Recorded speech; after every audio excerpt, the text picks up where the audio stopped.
Pasopati. Dudu lintang sing ajar nalika Palgunati matek aji lembur saketi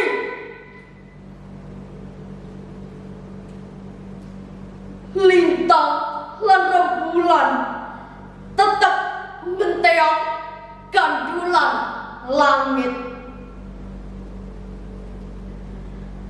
Mung manungsa sing rumangsa bisa ngrapal mantra atek-atek kiblat papat lima pancer ngobrol derajat pamer pangkat rumangsa dadi lelanange jagat.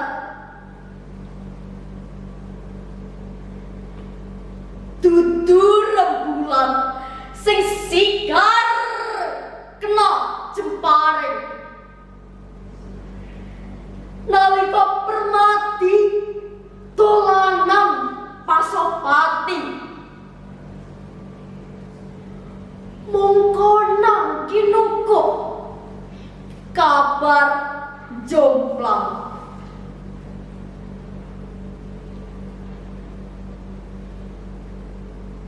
Balata surap lengeh dening Sungana Sandi Asmara. Surap lengeh tumoleh nyawang aja panggilan ing boman sawise dandan cara warak klambi ireng celana ireng udeng ireng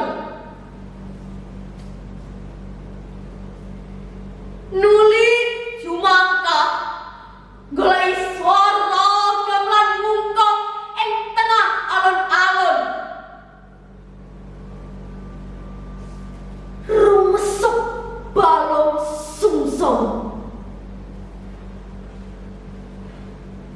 neng nong neng gung neng nong neng gung surap blengeh mesem terus jogetan mlebu tengah kalangan piong-piong jangan blombok tenan ngono aloke kancane nalika weruh wong rebutan ngangkat borongan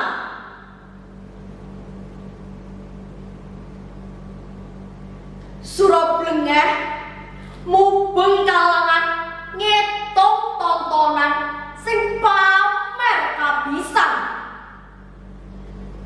ana dangdutan ana jatilan ana larungan ana kakang sendok sisan nanging ana ndi dununge geguritan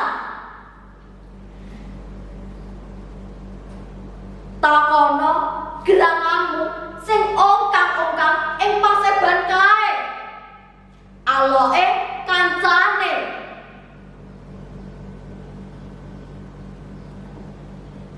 surap blengeh tumoleh nyawang paseban ing atine tuwa karerantan jebul isih